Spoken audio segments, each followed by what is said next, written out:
पिछले 23 दिसंबर से विभिन्न मांगों के समर्थन में आशा कर्मियों द्वारा बुलाई गई अनिश्चितकालीन हड़ताल नए साल में भी जारी है और इसी क्रम में शुक्रवार को आशा कर्मियों ने आसनसोल के भगत सिंह मोड़ इलाके में जुलूस निकाला।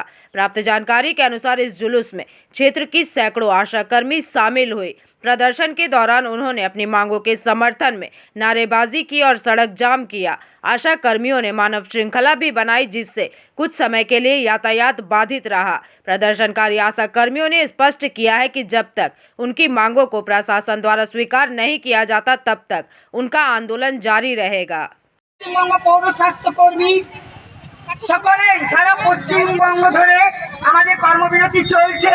জেলায় জেলায় কর্মবিরতি চলছে, তার একটাই কারণ যে আমাদের সমস্ত রকম খাটিয়ে পরে কোনো টাকা দেওয়া হচ্ছে না। আমরা মাত্র ৫,২৫০ টাকা ভাতা পাই।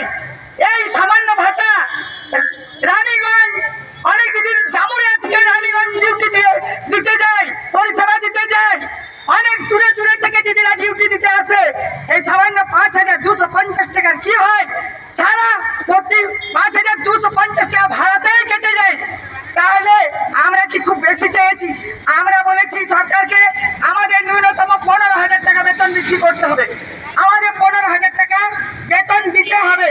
আর আমরা যে স্বাস্থ্যকর্মী, তার স্বীকৃতি আমাদের দিতে হবে যে আমরা পৌর স্বাস্থ্যকর্মী। সরকারি স্বীকৃতি আমরা চাই। এবং আমাদের যদি কোনো পৌর স্বাস্থ্যকর্মী কাজ করতে গিয়ে মারা যায়, তার পরিবারকে যে সরকার ঘোষণা করেছিল ৫ লক্ষ টাকা, সেই ৫ লক্ষ টাকা তার পরিবারকে দিতে হবে।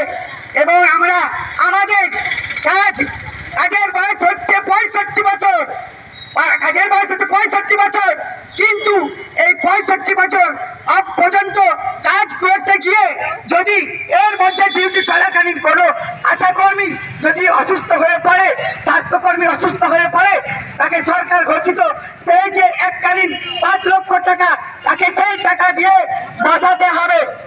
আমাদের কোনো কিছু আমরা সরকারের আওতায় নেই, আমাদের পিএফ এসআইয়ের আওতায় পৌর স্বাস্থ্যকর্মীদের নিয়ে আসতে হবে। এবং আমরা একটা উৎসাহ ভাতা পাই। যদি বলি টাকা কাটার কথা, আমরা পরিশ্রম করেও টাকা পাই না। যদি বলা হয় কোন হিসেবটা দেব, কিসের টাকা কাটে না, সব জায়গা থেকে আমাদের খাটিয়ে নিচ্ছে, আমাদের শোষণ করে নিচ্ছে। আমরা ২৪ ঘন্টা ৮ ঘন্টার পরিবর্তে ২৪ ঘন্টা পরিষেবা দিয়ে থাকি। ২৪ ঘন্টা পরিষেবার বদলে ৫,২৫০ টাকা। আমরা এই টাকায় কেউ আমরা পরিষেবা দেব না। তাই আমরা ঠিক করেছি যে আমরা সমস্ত রকম পরিষেবা বন্ধ করে দেব যতক্ষণ না সরকার আমাদের ৫,২৫০ টাকা থেকে ১৫,০০০ টাকা বেতন বৃদ্ধি করছে। आसनसोल से बिजू मंडल की रिपोर्ट, पीवीटीवी न्यूज।